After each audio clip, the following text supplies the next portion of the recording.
अस्सलाम वालेकुम। आज का हमारा टॉपिक है kinetic control versus thermodynamic control.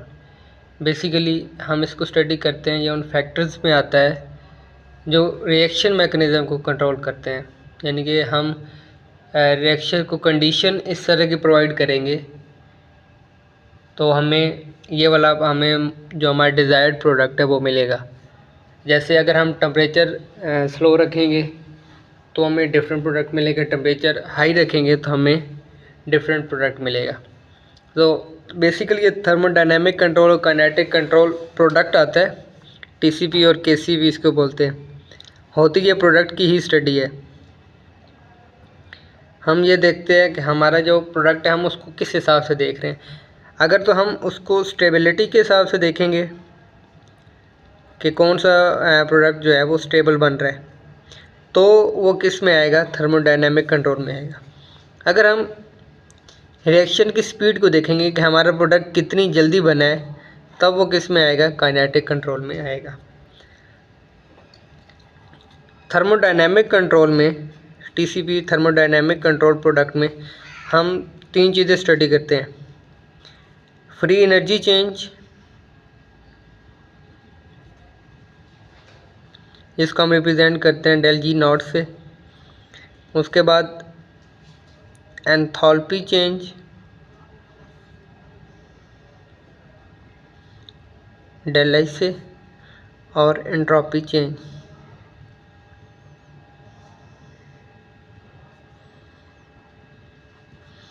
इन तीनों का जो रिलेशनशिप होता है आपस में, वो एक इस तरह इक्वेशन में आता है, del G is equal to T minus del G is equal to del H minus T del S. ये इक्वेशन होती है। इस इक्वेशन के थ्रू हम इसको स्टडी करते हैं। सबसे पहले हम देख लेते हैं फ्री एनर्जी चेंज को।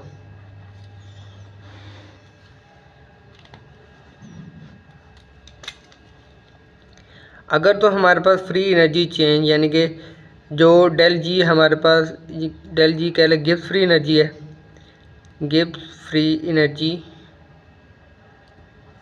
ठीक है। अगर ये इसकी वैल्यू हमारे पास नेगेटिव आती है, रिएक्शन के बाद प्रोडक्ट और जो रिएक्टेंट की जो गिब्स फ्री एनर्जी है उसको अगर हम माइनस करके अगर हमारे पास वैल्यू नेगेटिव आती है, तो इससे हमें ये पता चलता है कि ये रिएक्शन जो है ये स्पॉन्टेनियस है और फिजिबल है। फिजिबल का मतलब क्या है कि आया कि रिएक्शन हो भी सकता है या नहीं हो सकता। उसके बाद अगर डेल जी की वैल्यू पॉजिटिव आती है तो ये रिएक्शन नॉन स्पॉन्टेनियस होगा।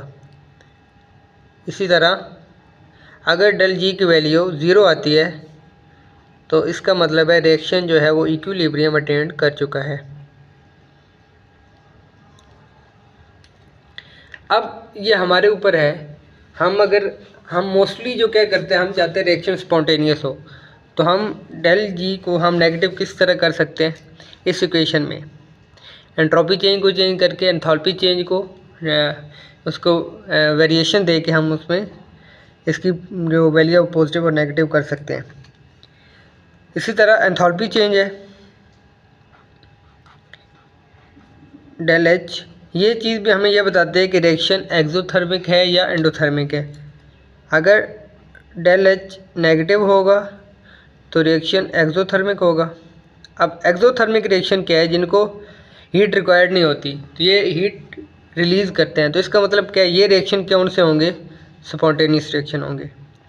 इसी तरह अगर डेल एच हमारे पास पॉजिटिव होगा तो रिएक्शन कौन सा होगा, एंडोथर्मिक। मतलब हमें इनको एक हीट प्रोवाइड करनी पड़ेगी और तब जाके ये रिएक्शन स्टार्ट होगा, और इसको हम कहते हैं नॉन स्पॉन्टेनियस रिएक्शन। एंट्रोपी की बात करते हैं। जब हमारे पास रिएक्टेंट मौजूद है, यानी कि ए एंड बी, ये हमारे पास कोई रिएक्टेंट मौजूद है। अब ये एक अपने मखसूस हालत में मौजूद है, यानी कि इसमें जो ऑर्डरनेस है ना वो हाई है, ऑर्डरनेस मैक्सिमम है। ऑर्डरनेस मैक्सिमम होने का मतलब यह है कि एंट्रोपी जो है वो ज़ीरो है। अगर हम चाहते हैं कि रिएक्शन हो तो एंट्रोपी को चेंज होना पड़ेगा, यानी कि जो डिग्री ऑफ डिसऑर्डरनेस है वो इंक्रीज़ होनी पड़ेगी। जो एंट्रोपी की डेफिनेशन भी है कि measure of degree of disorderness, किसी भी चीज़ में जितनी डिसऑर्डरनेस आएगी उसकी इतनी ही ज़्यादा एंट्रोपी होगी। तो अगर रिएक्शन को प्रोसीड करना है तो सबसे पहले उसमें एंट्रोपी चेंज आएगा, तो यानी कि इसकी ऑर्डरनेस जो है वो कम होगी तो ये प्रोडक्ट बनेगा। तो अगर हम कहें, मैं प्रोडक्ट लिख देता हूँ, तो हम ये कह सकते हैं कि अगर एंट्रोपी चेंज पॉजिटिव होगा तो हमारे पास ये जो है रिएक्शन ये फिजिबल होगा, अदरवाइज नहीं होगा। अगर एंट्रोपी चेंज मैं लिख देता हूँ पॉजिटिव है तो रिएक्शन फिजिबल है, यानी कि रिएक्शन आगे प्रोसीड होगा। इसी तरह अगर हम कहते हैं ये नेगेटिव है तो ये फिजिबल नहीं है, रिएक्शन होने के चांसेस बहुत कम है। अब इन सारे फैक्टर्स को हम अपनी इस इक्वेशन में पुट करके देखते हैं। मोस्टली जब हम थर्मोडायनेमिक कंट्रोल डेटा में ये कर रहे होता है तो टेम्परेचर का जो फैक्टर होता है ना, ये हम कांस्टेंट रखते हैं कि टेम्परेचर कभी चेंज नहीं होता, ठीक है। तो अब हमारे पास फैक्टर कौन कौन से रह जाते हैं, डेल एच रह जाता है और उसके साथ साथ डेल एस रह जाता है। तो एंट्रोपी चेंज का पॉजिटिव होना ज़रूरी ही है। अगर एंट्रोपी चेंज नेगेटिव होती है तो ये नेगेटिव इस नेगेटिव के साथ मल्टीप्लाई होकर वो पॉजिटिव बना देगा। हम एग्जांपल लेते हैं, एक सपोज वैल्यू ले लेते हैं, del G is equal to enthalpy change हमारे पास आ गया -18 किलो कैलोरीज माइनस, और एंट्रोपी चेंज जो टेम्परेचर कांस्टेंट था उसको हम इधर कंटिन्यू नहीं करेंगे, और जो एंट्रोपी चेंज है इसकी वैल्यू हम सपोज हम लिख देते हैं, ये आ गई थी -40। अब अगर हम इस इक्वेशन को सोल्व करें -18 + 40 तो ये आंसर हमारे पास आ जाएगा +22। तो ये किसकी वैल्यू आई, डेल जी की। तो हमने क्या पढ़ा था कि जब डेल जी पॉजिटिव होगा तो रिएक्शन नॉन स्पॉन्टेनियस होगा, तो इस रिएक्शन के होने के चांसेस बहुत कम होते हैं। तो हमें हमेशा क्या चाहिए होता है, डेल जी जो है वो नेगेटिव चाहिए होता है। तो उसको नेगेटिव करने के लिए जो एंट्रोपी है ये पॉजिटिव होनी चाहिए। अगर तो इतनी मतलब एंट्रोपी नेगेटिव है जैसे कि जो डेल एच की वैल्यू है वो उसको एक निगलेक्ट कर सकती है, उसको ओवरकम कर सकती है, यानी कि फॉर सपोज डेल जी मैं एंट्रोपी की वैल्यू ले लेता हूँ डेल एच 20 एंथैल्पी की, और इसी तरह जो एंट्रोपी चेंज है ये मैं ले लेता हूँ 16, हालांकि ये नेगेटिव में है, ठीक है। तो ओवरऑल जो हमारा आंसर आएगा वो -4 में आएगा। तो डेल जी की वैल्यू क्या आ रही है, माइनस में। अगर इतना माइन्यूट सा एंट्रोपी जो है वो नेगेटिव में आती है तब तो ये ओवरकम हो जाता है, लेकिन अगर ये एंथैल्पी की वैल्यू से ज़्यादा हो जाती है तो तब ये हमें बताता है कि रिएक्शन जो है ये फिजिबल नहीं है। तो हम ये कह सकते हैं कि जिस भी रिएक्शन में डेल जी की वैल्यू नेगेटिव आई उसमें बनने वाला जो प्रोडक्ट होगा वो मोस्ट स्टेबल होगा। इस चीज़ को हम एंड पे एक एनर्जी डायग्राम से भी स्टडी करेंगे जब हम काइनेटिक डेटा को पढ़ लेंगे। अब हम पढ़ते हैं KCP, kinetically controlled product.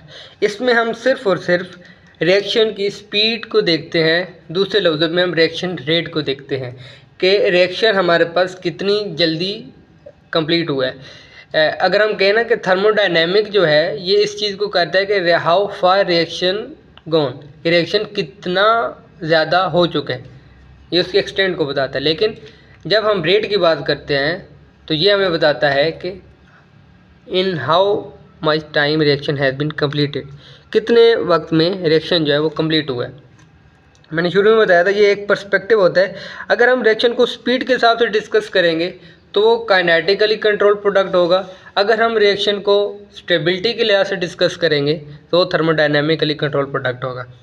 Kinetically control product में कुछ चीज़ें क्या होती हैं, इसमें जो टेम्परेचर होता है वो हम बहुत मतलब लो टेम्परेचर पे भी काम कर सकते हैं, लो टेम्परेचर। उसके बाद जो काइनेटिकली कंट्रोल प्रोडक्ट होता है ये लेस स्टेबल होता है। ये क्यों होता है ये आगे हम डिस्कस करते हैं। और उसके बाद हम एज ए केमिस्ट जब हम काम कर रहे होते हैं तो हमारी ये कोशिश होती है कि ये रिएक्शन कम से कम टाइम में कंप्लीट हो। तो इसका ड्यूरेशन जो है वो थर्मोडायनेमिक जो हमारा रिएक्शन होगा उसके नतीजे में इसका ड्यूरेशन भी कम होगा। चलें अभी हम एक एनर्जी डायग्राम डिस्कस करते हैं। यहाँ पे हमारे पास है रिएक्शन कोऑर्डिनेट, इसको हम एक्सटेंट ऑफ रिएक्शन भी कह सकते हैं, कितने रिएक्शन हो चुके हैं, रिएक्शन की प्रोग्रेस। और यहाँ पे हमारे पास डेल जी गिब्स फ्री एनर्जी है। तो एक इस तरह की हम एक डायग्राम बना लेते हैं। लेट्स सपोज हमारे पास एक रिएक्शन है, ये प्रोडक्ट है, ये बी में भी कन्वर्ट हो सकता है, ये सी में भी कन्वर्ट हो सकता है। तो ये हमारे पास रिएक्टेंट पड़े हुए हैं ए, उसके बाद ये सी और ये बी। अब डेल जी की वैल्यू यहाँ पे ज़ीरो है और यहाँ पे मैक्सिमम है, यानी कि ऊपर की तरफ इंक्रीज़ हो रही है। इसी तरह रिएक्शन की जो प्रोग्रेस है यहाँ पे ज़ीरो और राइट साइड पे ये इंक्रीज़ हो रही है। अगर हम देखते हैं ये रिएक्टेंट्स हैं, एक हम एनर्जी चेंज देख लेते हैं, उसके बाद एक बी वाले प्रोडक्ट में एनर्जी चेंज देख लेते हैं। अगर हम देखें इस साइड पे, ये मैं मैच कर रहा हूँ ये, और यहाँ से हम इसको भी मैच कर रहे हैं। फॉर सपोज यहाँ पे डेल जी की वैल्यू 1 आ रही है, 2 आ रही है। हमने पीछे इक्वेशन पढ़ी है कि डेल जी जो है वो नेगेटिव होनी चाहिए। अब नेगेटिव होने का मतलब क्या है कि उसकी वैल्यू कम से कम होनी चाहिए। जहाँ पे डेल जी की वैल्यू कम होगी वो रिएक्शन ज़्यादा फिजिबल होगा और वो जो प्रोडक्ट होगा वो मोर स्टेबल होगा। तो इस केस में जो बी है ये मोर स्टेबल है, और इस प्रोडक्ट को हम क्या कहते हैं, थर्मोडायनेमिकली कंट्रोल्ड प्रोडक्ट। अब कुछ प्रोडक्ट्स जो हैं वो ऐसे होते हैं, जो कुछ रिएक्शन ऐसे होते हैं जो काइनेटिकली कंट्रोल्ड भी होते हैं और थर्मोडायनेमिकली कंट्रोल्ड भी होते हैं। काइनेटिक में हम एक जो मेन चीज़ देखते हैं वो हम ट्रांजिशन स्टेट को देखते हैं और एक्टिवेशन एनर्जी को देखते हैं कि हमें कितनी कम से कम एक्टिवेशन एनर्जी चाहिए होगी ट्रांजिशन स्टेट को बनाने के लिए। तो जहाँ पे हमें कम एनर्जी रिक्वायर्ड होगी वो रिएक्शन हमारा मोर फिजिबल होगा, वो जल्दी प्रोसीड होगा, क्योंकि हमने स्पीड को देखना है। तो इस केस में अगर हम देखें एक्टिवेशन एनर्जी, ये ट्रांजिशन स्टेट और यहाँ पे ट्रांजिशन स्टेट, तो यहाँ पे जो एक्टिवेशन एनर्जी है वो कम है इस वाले केस में। तो हम ये कह सकते हैं कि ये जो हमारा प्रोडक्ट बी है ये काइनेटिकली कंट्रोल्ड प्रोडक्ट भी है, क्योंकि ये एक तो स्टेबल है, दूसरा ये कम टाइम में ये कंप्लीट हो रहा है, और जो इसकी एक्टिवेशन एनर्जी है वो कम है और ट्रांजिशन स्टेट वो बहुत जल्दी बन रही है। तो ये जो हमारा प्रोडक्ट था बी, ये क्या था, दोनों काइनेटिकली कंट्रोल प्रोडक्ट भी था और थर्मोडायनेमिकली कंट्रोल प्रोडक्ट भी था। एक और मैं एनर्जी डायग्राम बनाता हूँ इसी रिएक्शन की। ए हमारे पास बी में भी कन्वर्ट हो रहा है और ए सी में भी कन्वर्ट हो रहा है। अब हम ये देखेंगे, थोड़ा डिफरेंट देखेंगे कि अगर एक प्रोडक्ट हमारे पास काइनेटिकली कंट्रोल्ड है और दूसरा जो है वो हमारे पास थर्मोडायनेमिकली कंट्रोल्ड है, तो ये कुछ रिएक्शन की प्रोग्रेस इस तरह से आएगी।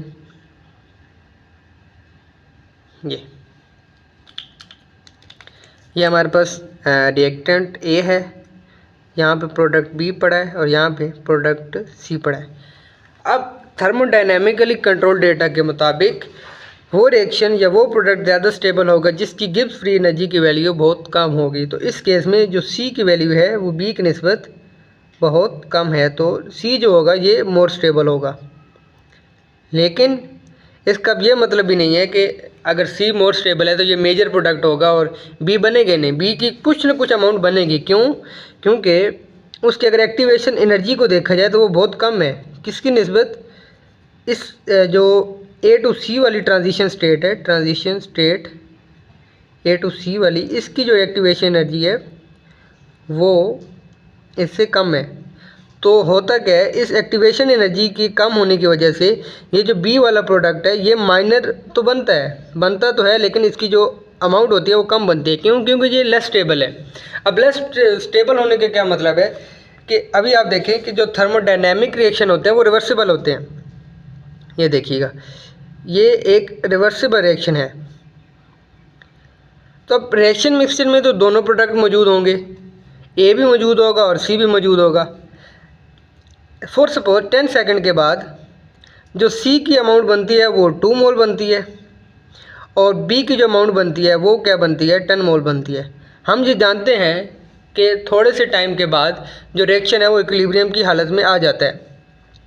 तो अब क्या होता है कि जब रिएक्टेंट ए की अमाउंट जब कम होना शुरू हो जाती है टाइम के साथ साथ, तो बी जो है ये क्योंकि लेस स्टेबल है तो ये क्या करता है, वापस से डिसोसिएट होके ए में कन्वर्ट होता है और ए फिर नेक्स्ट क्या होता है, सी में कन्वर्ट होना शुरू हो जाता है। तो ये चीज़ होती है असल हमारे पास रिएक्शन को कंट्रोल करने का वे, कि हमें जो रिक्वायर्ड प्रोडक्ट है, यहाँ पे लिशेटियल प्रिंसिपल भी आएगा। अगर हमें बी की वैल्यू चाहिए, सिर्फ हम बी ही प्रोडक्ट चाहिए, तो हम बी को वहाँ से रिमूव करते रहेंगे तो रिएक्शन जो है वो राइट साइड पे चलता रहेगा। लेकिन जब ये दोनों रिएक्शन इकट्ठे हो रहे होते हैं तब क्या होता है कि सी जो है ये स्लो स्टेप है, क्योंकि इसमें आराम आराम से कन्वर्ट होना है, ये स्टेबल स्टेप होता ही यही है। तो इसकी वजह से अब जो बी है ये वापस डिसोसिएट होता है ए में और ए फिर कन्वर्ट हो जाता है सी में। तो यही चीज़ होती है हमारे पास काइनेटिकली कंट्रोल प्रोडक्ट और थर्मोडायनेमिकली कंट्रोल प्रोडक्ट। आगे पेपर में भी क्वेश्चन आया हुआ था कि thermodynamic data versus kinetic data, तो उसमें वही चीज़ें आपने लिखनी है कि थर्मोडायनेमिक में हम स्टेबिलिटी को देखते हैं, काइनेटिक में हम स्पीड को देखते हैं। थर्मोडायनेमिक में मोस्टली हाई टेम्परेचर होता है, काइनेटिक में लो टेम्परेचर होता है। थर्मोडायनेमिक में जो प्रोडक्ट बनता है वो मोर स्टेबल होता है और जो काइनेटिक में होता है वो जो प्रोडक्ट बनता है वो लेस स्टेबल होता है। इसी तरह टाइम ड्यूरेशन बता देना, थर्मोडायनेमिक में ज़्यादा टाइम लगता है और काइनेटिक में कम टाइम लगता है। और फिर एंड पे आपने एक एग्जांपल दे देनी है, अब वो नोट्स में मौजूद है। एग्जांपल देने के बाद इस तरह एक एनर्जी डायग्राम बना देनी है और इस तरह ये आपका ये लॉन्ग क्वेश्चन भी क्लियर हो जाएगा। आज के लिए इतना ही, मिलते हैं नेक्स्ट लेक्चर में इंशाल्लाह। अल्लाह हाफिज़।